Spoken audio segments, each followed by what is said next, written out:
Hello everyone, this is Sunil Kumar Soni. Today we will discuss about binomial theorem. ये एक ऐसा topic है बेटा जो आपके IIT JEE NDA और अदर इंजीनियरिंग एग्ज़ाम या और अदर कोई भी एग्ज़ाम जो भी जिसमें हमारा +1 +2 का सिलेबस आता है, जैसे कि टीचर एलिजिबिलिटी टेस्ट में भी आता है, वहाँ पर आपको बहुत हेल्प करेगा। क्योंकि आज मैं आपको कुछ ऐसे टेक्निक्स बताने वाला हूँ, ऐसे शॉर्टकट्स बताने वाला हूँ जिससे कि आप बाइनोमियल थ्योरम के क्वेश्चन सेकेंड्स में सॉल्व करेंगे। ठीक है बेटा, चलो स्टार्ट करते हैं। तो आपका फर्स्ट क्वेश्चन है यहाँ पे जो NDA 2021 में आ चुका है। ठीक है, लेटेस्ट क्वेश्चन है।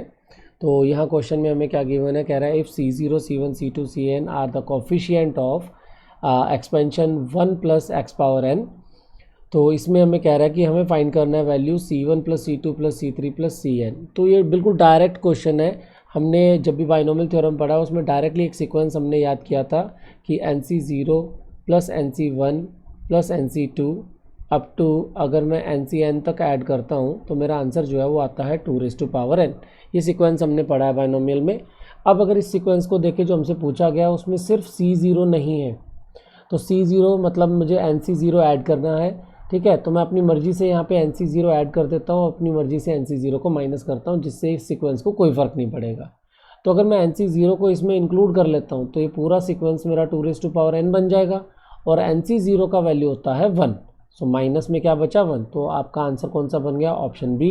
विद इन सेकेंड हमने ये क्वेश्चन सॉल्व कर दिया है। ठीक है, आप देख सकते हो कि लेटेस्ट क्वेश्चन है, बहुत इजी क्वेश्चन पूछे जाते हैं। ठीक है, चलो नेक्स्ट क्वेश्चन की तरफ चलते हैं। सेकंड क्वेश्चन में हमें कह रहा है what is the coefficient of middle term in this expansion. तो इस एक्सपेंशन में मुझे मिडल टर्म फाइंड करना है, उसका कोफिशिएंट फाइंड करना है। तो इसका कोफिशिएंट क्या होगा, तो अगर आप ध्यान से नोटिस करो इस एक्सपेंशन को, तो इस एक्सपेंशन में 1 + 4x + 4x² लिखा हुआ है, जो कि ऑलरेडी खुद ब खुद एक एक्सपेंशन है किसका, 1 + 2x होल स्क्वायर। अगर आप 1 + 2x होल स्क्वायर करोगे तो ये बन जाएगा अंदर वाला टर्म, और उसका पावर क्या लिखा हुआ है, ऊपर बाहर 5 है। तो अल्टीमेटली मेरा एक्सपेंशन क्या लिखा हुआ है, ये है 1 + 2x raised to 10। तो मुझे इस बाइनोमियल के अंदर मिडल टर्म फाइंड करना है। तो जब भी हमारे पास इवन पावर होता है तो हमारा मिडल टर्म क्या बनता है, मिडल टर्म बनता है Tn/2 + 1। तो यानी कि मेरा मिडल टर्म है T10/2 + 1। So we get our middle term is 6। तो मिडल टर्म आ गया हमारा 6। ठीक है, और यहाँ पर जो हमारा जनरल टर्म का फॉर्मूला होता है, जनरल टर्म होता है Tr + 1 that is equal to NCr a⁻n - r b⁻r। ऐसा हमने बाइनोमियल पढ़ा है। तो यहाँ पर r का वैल्यू हमें क्या मिल चुका है, r का वैल्यू मिल गया है 5। ठीक है, T6 मतलब T5 + 1। तो r का वैल्यू कितना आ गया, 5 आ गया। तो अगर मैं इसको सॉल्व करता हूँ, यहाँ पे n जो हमारा पावर होता है उसे हम n बोलते हैं। n हमारा पावर है, पावर कितना गया है 10। तो हो जाएगा 10c5 और a की जगह यहाँ पर 1 लिखा हुआ है, तो 1 a को हटाकर हम क्या लिख लेंगे, a की जगह पर 1 आ जाएगा, 1 raised to 10 - 5। और b जो होता है हमारा एक्सपेंशन में, b की जगह पर 2x लिखा हुआ है, तो बन जाएगा 2x raised to 5। तो अल्टीमेटली मुझे बस ये सॉल्व करना है। तो 10c5 का मतलब होता है 10 × 9 × 8 × 7 × 6 divide by 5 × 4 × 3 × 2 × 1 multiply 2 raised to 5। 2 raised to 5 होता है 32। x को छोड़ देंगे क्योंकि हमें सिर्फ कोफिशिएंट बताना है, बस अब सिर्फ कटिंग करनी है, हमारा आंसर आ जाएगा। तो अगर आप कटिंग करते हो तो ये कट जाएगा डायरेक्टली, 4 2 8। ठीक है, 3 3 9, देन 5 2 10। तो ये बन जाएगा 2 3 6, 6 6 36। 36 मल्टीप्लाई विथ 7 मल्टीप्लाई विथ 32, ये बच गया हमारे पास। इसको जब हम मल्टीप्लाई करेंगे तो हमारा आंसर आएगा 8064। So the final answer is first option. ठीक है, तो आप नोटिस कर सकते हो विद इन 1 मिनट हमने ये क्वेश्चन सॉल्व कर लिया है। ये भी आपका लेटेस्ट क्वेश्चन है। ओके, नेक्स्ट क्वेश्चन है हमारे पास, कह रहा है हमें फाइंड करना है Cn1 Cn2 up to Cnn। तो आप नोटिस करो यहाँ पे आपका जो NCr का ही फॉर्मूला लिखा हुआ है। जो NCr होता है उसे हम ऐसा लिख सकते हैं Cn, r। ठीक है, इस तरह से लिख सकते हैं। तो अल्टीमेटली NCr लिखे हुए हैं। अब देखो यहाँ पे ये वेरिएबल बेस्ड क्वेश्चन है, यहाँ पर ये NCn तक चल रहा है, तो मैं n को एज्यूम कर रहा हूँ अपनी मर्जी से। मैं एज्यूम कर रहा हूँ let n is equal to 1। तो अगर मैं 1 का वैल्यू एज्यूम करता हूँ तो एक प्रॉब्लम रहेगा, जो लास्ट वाला ऑप्शन है n1 - 1 करने पर ये 2 रेज़ टू पावर 0 हो जाएगा, 2 रेज़ टू पावर 0 1 होता है, बट इस एक्सपेंशन का पहला टर्म 2 है, इसलिए मैं n को 1 एज्यूम नहीं कर सकता, तो मैंने n को 2 एज्यूम कर लिया। तो अगर मैं n को 2 एज्यूम करता हूँ तो मेरा जो एक्सपेंशन है, ये जो गिवन एक्सपेंशन है वो कहाँ पे ख़त्म होगा, 2,2, यानी कि मेरा एक्सपेंशन चलेगा n की जगह पर 2 ले लिया हमने, तो बन जाएगा 2c1 प्लस 2c2, बस 2 ही टर्म बनेंगे, क्योंकि n का वैल्यू मैंने 2 ले लिया है, तो 2c1 2c2, बस इसके आगे एक्सपेंशन नहीं चलेगा। तो मुझे ये वैल्यू फाइंड करनी है, तो 2c1 प्लस 2c2 कितना हो जाएगा, 2c1 2 होता है, 2c1 और 2c2 2 होता है, आंसर आ गया 3। तो अगर मैं n का वैल्यू 2 लेता हूँ तो मेरा आंसर 3 आना चाहिए। ठीक है, मैं बाय ऑप्शंस चेक कर रहा हूँ, n का वैल्यू 1 लेने पर ये बन जाएगा 2। ठीक है, n का वैल्यू अगर यहाँ 2 लेना था मुझे, n का वैल्यू 2 लेता हूँ तो 2 रेज़ टू पावर 2, यानी कि सिर्फ 2 टर्म, तो इसका आंसर बनेगा 2 + 4 यानी कि 6, मुझे चाहिए था 3, ये गलत हो गया। फिर n का वैल्यू यहाँ पर 2 रखते हैं तो ये बनेगा 1 + 2 + 2 स्क्वायर, तो हो जाएगा 4 + 2 6 + 7, ये भी गलत हो गया। नेक्स्ट ऑप्शन में n का वैल्यू 2 रखते हैं, 2 - 1 बन जाएगा 1। ठीक है, तो ये बन जाएगा, इसका वैल्यू कितना हो जाएगा, 2 बजेगा, यानी कि 1 + 2, 1 + 2 कितना होता है 3, यानी कि इस पर टिक लगा सकते हैं हम। नेक्स्ट वाले में अगर 2 रखते हैं तो ये 2 पे ख़त्म हो जाएगा, यानी कि ये रॉन्ग आंसर है। तो पहले 3 आंसर जो है वो रॉन्ग हो गए, तीसरा ऑप्शन सही हो गया। बहुत इजीली हमें पता चल चुका है कि कौन सा आंसर सही था। जस्ट मैंने क्या किया है, n को 2 एज्यूम किया, n को 2 एज्यूम कर रहा हूँ, तो मेरा जो गिवन सीक्वेंस है उसमें सिर्फ क्या बना, 2c1 2c2, यहीं पर ख़त्म हो गया, आंसर आ गया 3। सिर्फ थर्ड ऑप्शन है जहाँ पर n का वैल्यू 2 डालने पर 3 आंसर आएगा। ठीक है, तो ये भी बड़े इजीली हमें आंसर पता चल गया। देखो आप लेटेस्ट क्वेश्चन सॉल्व कर रहे हो। नेक्स्ट क्वेश्चन है, what is the sum of the coefficient of the first and the last term in the expansion of this where n is the natural number. बेटा एक बात याद रखनी है, अगर मुझे फर्स्ट टर्म और लास्ट टर्म बोली जा रही है, याद रखना फर्स्ट टर्म का कोफिशिएंट भी हमेशा 1 बनेगा, लास्ट टर्म का कोफिशिएंट भी हमेशा 1 बनेगा, चाहे वो कोई भी एक्सपेंशन है। फर्स्ट टर्म और लास्ट टर्म का कोफिशिएंट 1 ही बनता है, तो इसका मतलब 1 + 1 हमारा आंसर आ गया 2। कौन सा ऑप्शन, बी ऑप्शन, कुछ भी सॉल्व करने की जरूरत नहीं थी, ऑरल क्वेश्चन था ये। नेक्स्ट अच्छा क्वेश्चन है, यहाँ पर हमें क्या कह रहा है कि an = n × फैक्टोरियल n, और हमें फाइंड करना है a1 + a2 + a3 up to a10।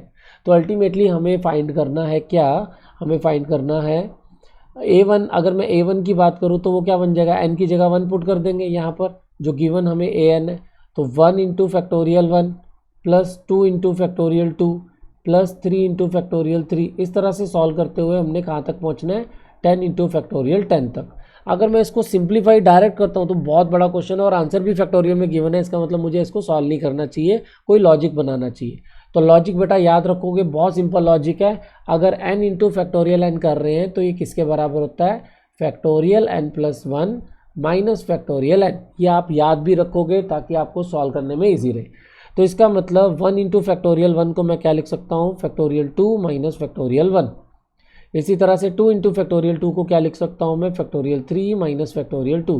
3 × factorial 3 को क्या लिख सकता हूँ, फैक्टोरियल 4 माइनस फैक्टोरियल 3, और 10 इस तरह से चलता जाएगा, और अप टू कहाँ तक चलेगा, 10 × फैक्टोरियल 10 को क्या लिख सकता हूँ मैं, फैक्टोरियल 11 माइनस फैक्टोरियल 10। ठीक है, 10 तक जा रहे हैं हम। ठीक है, तो इसका मतलब मुझे कहाँ तक चलेगा, 10 की जगह जब भी मैं जो भी नंबर पुट कर रहा हूँ उससे एक बड़ा नंबर बन जाएगा, तो फैक्टोरियल 11 माइनस फैक्टोरियल। अब आप नोटिस करो कि यहाँ पर आपका ये फैक्टोरियल 2 जो है वो फैक्टोरियल 2 से कट जाएगा, फैक्टोरियल 3 फैक्टोरियल 3 से कट जाएगा, ऐसे फैक्टोरियल 4 अदर वाले फैक्टोरियल 4 से ऐसे कटते जाएंगे, और ये फैक्टोरियल 10 भी आगे कहीं कट जाएगा। तो बचेगा मेरे पास क्वेश्चन में क्या, अगर आप नोटिस करो तो कौन से नंबर कट रहे हैं, जो सेकंड वाले नंबर है वो कटने शुरू हो गए हैं, सेकंड वाले नंबर। तो सेकंड वाला नंबर 10 था इसलिए 10 कट गया था, तो अब मेरे पास बचा फाइनली फैक्टोरियल 11 माइनस फैक्टोरियल 1, और फैक्टोरियल 1 क्या होता है, 1 होता है। तो finally factorial 11 minus 1 is my right answer, D option को टिक कर देंगे। तो आप देख सकते हो सिर्फ 2 लाइन का क्वेश्चन था, बड़े इजीली आप इसको सॉल्व कर सकते थे। तो देखने में थोड़ा टफ लग रहा था, बट क्वेश्चन सिर्फ 2 लाइन में ही आंसर सॉल्व हो गया। जिसको ये टेक्निक पता है वो 2 लाइन में ही आंसर बता सकता है, तो ये लॉजिक याद रखना है आपने। ठीक है बेटा, ओके। क्वेश्चन नंबर 6 हमें क्या कह रहा है, ये भी बड़ा मज़ेदार क्वेश्चन है, आप नोटिस करना कितने इजीली ये क्वेश्चन सॉल्व होगा। Question is NC4 NC5 NC6 are in AP, ये बहुत इंपॉर्टेंट बात है। तो यहाँ पे आप नोटिस करो कि जो मैंने वैल्यू बोले हैं वो क्या बोले हैं, NC4 NC5 NC6, ठीक है। ये तीनों नंबर जो हैं वो कॉन्जिक्यूटिव है, लगातार है, 4 5 6, ठीक है। अगर कभी भी ऐसे 3 लगातार नंबर कोफिशिएंट हो, NC4 NC5 NC6 NC10 NC11 NC12 इस तरह से कॉन्टीन्यूस हो और वो क्या बना रहे हो, AP बना रहे हो, इन दैट केस जो n होगा वो हमेशा मल्टीपल होगा किसका, मल्टीपल ऑफ 7। हमेशा n किसका मल्टीपल होगा, 7 का। तो मेरा आंसर जो है वो 7 की फॉर्म में होना चाहिए, 7 का मल्टीपल। तो आप देखो फर्स्ट ऑप्शन 7 है और कोई भी ऑप्शन 7 का मल्टीपल नहीं है, 7 को टिक कर देंगे, क्वेश्चन खत्म हो गया। कुछ भी सॉल्व नहीं करना है आपने, सिंपल सा लॉजिक याद रखना है कि अगर ये 3 कॉन्जिक्यूटिव कॉफिशिएंट हैं और वो क्या बना रहे हैं, AP बना रहे हैं, तो पक्का n जो है वो 7 का मल्टीपल होगा। ठीक है जी, चलो ये क्वेश्चन भी खत्म 5 सेकेंड में। अगला क्वेश्चन चलते हैं। How many terms are there in this expansion. तो इस एक्सपेंशन को बेटा अगर आप ध्यान से नोटिस करोगे तो ये एक्सपेंशन जो अंदर वाला टर्म लिखे हुए 3, ये भी एक ऑलरेडी एक्सपेंशन है। किसका एक्सपेंशन है ये, a/b plus b/a whole square. ये अंदर भी एक एक्सपेंशन लिखा होता किसका, a/b plus b/a whole square, और उसके ऊपर पावर कितना है 21। तो अल्टीमेटली मेरा एक्सपेंशन क्या था, a/b plus b/a power 2 into 21 42। तो हमसे क्या पूछा गया है, हाउ मेनी टर्म्स। तो जितनी पावर होती है उसमें 1 ऐड कर देना, हमारे नंबर ऑफ टर्म्स आ जाते हैं। नंबर ऑफ टर्म्स कितने बनते हैं, जो बाइनोमियल की पावर होती है उसमें 1 ऐड कर देते हैं। सो फाइनली हमारा आंसर आ गया 43। क्वेश्चन खत्म, डी ऑप्शन आ गया। चलो जी नेक्स्ट क्वेश्चन। नेक्स्ट क्वेश्चन देखिए, कह रहा है consider the expansion 1 plus x power n, let p q r s are the coefficient of the first, second, nth n plus 1th term, then what is the value of p s plus q r. बहुत ही simple question है, variable based question है। जैसे ही variable based question हो समझ लो हमारा question solve हो गया विद इन सेकेंड्स। तो यहाँ पर जो मेरा वेरिएबल है n, मैं उसको एज्यूम कर रहा हूँ क्योंकि आंसर n की शेप में है। तो मैं भाई एज्यूम करूँगा किसको, मैं एज्यूम करूँगा n को। तो मैंने n को एज्यूम कर लिया क्योंकि यहाँ पर 4 टर्म की बात चल रही है, तो मैं n को 3 एज्यूम करूँगा। ठीक है, 4 टर्म की बात चल रही थी इसलिए मैं n को 3 एज्यूम कर रहा हूँ, क्योंकि मुझे पता है जब मैं 1 प्लस एक्स पावर 3 ओपन करूँगा तो 4 टर्म बनेंगी। देखो क्या एक्सपेंशन बनेगा इसका, 1 plus 3x plus 3x square plus x cube. ऐसा आपने पढ़ा हुआ है, 9th क्लास से पढ़ते आ रहे हैं हम। तो एक्सपेंशन कर दिया, तो उसने बोला है फर्स्ट टर्म सेकेंड टर्म का जो कोफिशिएंट है वो कौन है, p और q। तो भाई इसका नाम हो गया p, इसका नाम हो गया q। फिर उसके बाद nth और n प्लस 1th टर्म। अब n की वैल्यू मैंने 3 ली है, यानी कि third term and fourth term. तो थर्ड टर्म ये है, इसका कोफिशिएंट हो गया r, और ये एक्स क्यूब फोर्थ टर्म है, इसके कोफिशिएंट का नाम हो गया s। तो यहाँ से अगर मैं कंपेयर करता हूँ तो मुझे p का वैल्यू 1 मिल रहा है, q का वैल्यू 3 मिल रहा है, r का वैल्यू भी 3 मिल रहा है, और s का वैल्यू मुझे 1 मिल रहा है। और मुझे फाइंड क्या करना था, मुझे फाइंड करना था P s plus q are, यानी कि 1 इंटू 1 प्लस 3 इंटू 3। सो 1 प्लस 1 होता है भाई, 1 इंटू 1 होता है 1, 3 इंटू 3 होता है 9, 9 प्लस 1 हो जाएगा 10। तो मेरा आंसर जो है वो 10 आना चाहिए अगर मैं n की वैल्यू 3 डालता हूँ। तो आप देखो पहला ऑप्शन अगर मैं सॉल्व करता हूँ तो ये बनेगा 3 to the 6 plus 1 that is 7, wrong. फिर आ जाएगा 3 स्क्वायर इज 9, 9 टू ज़ा 18, 18 प्लस 1 19, वो भी रॉन्ग। फिर आ जाएगा 3 square, 3 square is 9, 9 plus 1 is 10, ये करेक्ट। फिर आ जाएगा 3 4 ज़ा 12, 12 plus 1 is 13, that is wrong. तो क्वेश्चन खत्म, सी ऑप्शन आंसर आ गया, वो भी विद इन सेकेंड्स। ठीक, चलो जी नेक्स्ट क्वेश्चन। नेक्स्ट क्वेश्चन में कह रहा है how many terms are there in this expansion. तो भाई अगर आप नोटिस करो तो 2 टर्म लिखी है, उन दोनों की पावर सेम है। अगर कभी भी ऐसा होता है तो हम उन दोनों को मल्टीप्लाई कर सकते हैं और उसका पावर इकट्ठा लिख सकते हैं। तो दोनों को मल्टीप्लाई करके पावर इकट्ठा लिख दिया। अब आप नोटिस करो कि बड़ा सिंपल सा एक्सपेंशन बना हुआ है अंदर, a plus b a minus b. तो a plus b multiply a minus b आपने पढ़ा हुआ है, क्या होता है भाई ये a square minus b square होता है। यानी कि जो अंदर लिखा हुआ है वो एक एक्सपेंशन बन गया किसका, 1 स्क्वायर माइनस 2/x स्क्वायर। ठीक है, और उसके ऊपर पावर कितना है 9। तो ये अल्टीमेटली एक्सपेंशन क्या बन गया, 1 minus 4/x square raise to power 9।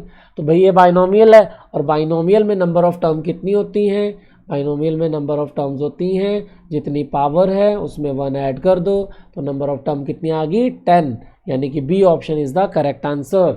चलो जी, ये क्वेश्चन भी सॉल्व। बड़े सिंपल क्वेश्चन है, आप लेटेस्ट क्वेश्चन है 2022 लेटेस्ट क्वेश्चन है, ठीक है जी। चलो next question, consider the following statement in respect to the expansion x plus y raise to power 10। First statement क्या कह रहा है, among all the coefficient of the term the coefficient of the sixth term has the highest value. Sixth term का कह रहा है highest value. देखो भी हाईएस्ट वैल्यू किसका होता है, हमेशा याद रखना, हाईएस्ट वैल्यू होता है मिडल टर्म का। हाईएस्ट वैल्यू किसका होता है, मिडल टर्म का, ये याद रखना है। तो भाई मिडल टर्म निकाल लेते हैं इसकी, तो इसकी मिडल टर्म क्या बनेगी, Tn/2 + 1, यानी कि Tn का वैल्यू है 10, 10/2 + 1, तो ये बन गया T6, यानी कि बिल्कुल करेक्ट स्टेटमेंट है। पहली स्टेटमेंट बिल्कुल सही बताई है कि इसका सिक्स्थ टर्म ही हाईएस्ट कोफिशिएंट रखेगा, बिल्कुल ठीक है। चलो सेकंड स्टेटमेंट पे चलते हैं। सेकंड स्टेटमेंट कह रहा है coefficient of the third term and the coefficient of ninth term are equal. तो थर्ड टर्म का और नाइन्थ टर्म का कोफिशिएंट निकाल लेते हैं अपने। देखो थर्ड टर्म का कोफिशिएंट क्या बनेगा, T3, यानी कि T2 + 1, ठीक है। यहाँ से R का वैल्यू कितना आ गया 2, तो और N का वैल्यू हमें गिवन ये 10 है, तो आ जाएगा 10C2, ये आ गया थर्ड टर्म का कोफिशिएंट। और नाइन्थ टर्म का कोफिशिएंट निकालेंगे तो क्या बनेगा T8 + 1, यानी कि R का वैल्यू आ गया 8, ठीक है। और कोफिशिएंट निकालते तो क्या बन जाएगा 10C8। अब भाई आपने पढ़ा हुआ है कि NCR जो होता है वो NCn-R के बराबर होता है। इसका मतलब 10C2 जो है वो 10C8 के बराबर आएगा, बिल्कुल सही बात है। तो सेकंड स्टेटमेंट भी सही है। इसका मतलब आपका आंसर बनेगा both 1 and 2 are correct, C option. तो ये देखिए मैंने कुछ 10 क्वेश्चन आपके सॉल्व कर दिए, मेरे ख्याल से अभी 3-4 मिनट ही हुए होंगे, ठीक है। विद एक्सप्लेनेशन सब कुछ समझाते हुए अगर मैं आपको 3-4 मिनट में क्वेश्चन सॉल्व कर सकता हूँ, तो सोचो कि अगर आप इन लॉजिक्स को यूज़ करो और ख़ुद से सॉल्व करो, किसी को समझाना नहीं है आपने, तो आपका आंसर मेरे हिसाब से 2 मिनट में आप 10 के 10 क्वेश्चन सॉल्व कर दोगे, ठीक है। तो अगर आप 2 मिनट में 10 के 10 क्वेश्चन सॉल्व कर दोगे तो सोचो बाकी का टाइम क्या करोगे, जो टाइम आपके पास बच जाएगा एग्ज़ाम में। तो भाई एक बहुत सिंपल सा लॉजिक बता रहा हूँ, अगर टाइम आपके पास बच रहा है, अगर क्या बचेगा ही, ठीक है, तो उस टाइम में भाई आपने क्या करना है, चाय समोसा मंगवा लेना है, इन्जॉय करना है अपने बचे हुए टाइम को, ठीक है। तो चाय समोसा मंगाओ और इन्जॉय करो, ठीक है। ओके जी, thank you very much. I think कि आपको ये लॉजिक पसंद आए होंगे, ठीक है। अगर आपको ये लॉजिक पसंद आया है तो आप अपने फ्रेंड्स के साथ शेयर करिए, चैनल को सब्सक्राइब करिए और अदर स्टूडेंट्स के पास भी इन वीडियोस को भेजो ताकि वो भी इसका फ़ायदा ले सके। ओके जी, थैंक यू वेरी मच।